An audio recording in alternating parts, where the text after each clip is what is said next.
Je propose un outil énergétique pratique et facile à utiliser, qui peut nous soutenir à tout moment où nous sommes coincés dans la peur et la douleur. Connectez-vous avec un être divin bienveillant.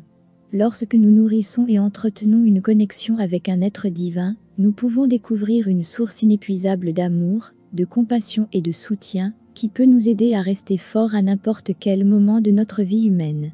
Cet être divin peut être Dieu au sens le plus large, un gourou, un saint, un être angélique, une divinité, un être cher décédé, l'âme d'un être cher, un ancêtre, etc. Il est important que nous ayons confiance en cet être et ayons foi en eux.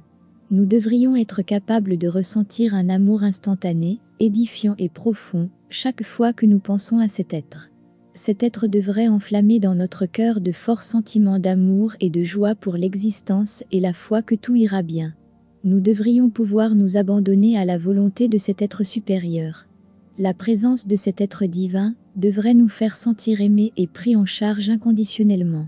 Nous pouvons entretenir cette relation de dévotion, de confiance et d'abandon en méditant sur cet être divin, en nous visualisant ensemble, en le priant et en lui demandant de nous guider, de nous protéger et de veiller sur nous. Nous pouvons leur écrire une lettre pour leur faire savoir que nous souhaitons nous connecter avec eux à travers nos rêves, puis le placer sous notre oreiller. Nous pouvons méditer sur leur image pour construire une connexion plus forte. Nous pouvons visualiser leur visage souriant, s'ils en ont un, briller dans notre cœur. Un lien fort avec un être spirituel peut nous faire nous sentir totalement en sécurité lorsque nous vivons des expériences spirituelles hors du commun. Chaque fois qu'une expérience spirituelle nous submerge, nous effraie ou nous bouleverse d'une manière ou d'une autre, nous pouvons nous concentrer sur l'amour que nous avons pour cet être et à quel point il nous aime.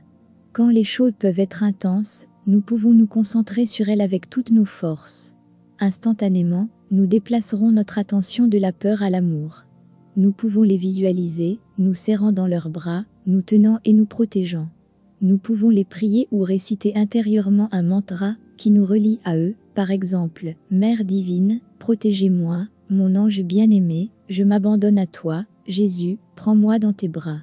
La dévotion et la prière nous permettent de faire confiance aux énergies inconfortables que nous pouvons ressentir lors de l'éveil spirituel.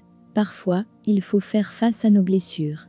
S'abandonner à notre guérison nous aide à réaliser que ces expériences psychiques spontanées servent notre plus grand bien-être. Adopter cette perspective peut ouvrir un espace magique pour des expériences psychiques agréables et des miracles qui peuvent élargir considérablement notre conscience et remplir notre cœur et notre esprit de fleuves d'amour et de joie. Surtout si vous avez peur, parce que l'expérience spirituelle vous met au défi d'une manière ou d'une autre, ne restez pas dans la peur et concentrez-vous plutôt sur l'amour et les protections de vos guides spirituels. Certaines personnes peuvent survivre à de graves crises de panique et à des visions d'horreur, mais elles choisissent à se tenir à leur guide comme s'ils étaient un morceau de bois flottant dans l'océan. C'est l'intensité de la prière. Et il fonctionne. Ça marche à merveille. La confiance et la dévotion envers un être supérieur peuvent vraiment aider à adoucir le processus d'expérience de traumatisme non résolu et d'éveils époustouflants, car nous nous sentons soutenus. Cela aide à s'abandonner au processus et peut-être à le rendre moins violent et plus rapide. Enfin, si les énergies psychiques nous submergent et que nous nous sentons totalement perdus là-dedans, nous pouvons pratiquer des exercices d'ancrage pour être plus présents dans les domaines physiques, par exemple nous concentrer sur notre conscience corporelle en faisant une activité physique, comme marcher ou faire tout type de sport. Demander des conseils et un éveil plus doux fonctionnent aussi. Le détachement et l'observation sans jugement peuvent demander un peu de pratique, mais il n'y a aucune raison de penser que nous ne pouvons pas le faire. Nous pouvons tous. Rappelez-vous que les expériences hors du commun sont en fait très neutres, comme tout le reste, elles peuvent donc être bonnes ou mauvaises selon l'énergie que nous nourrissons, en nous concentrant dessus. Partout où nous plaçons notre attention, nous créons davantage de cela.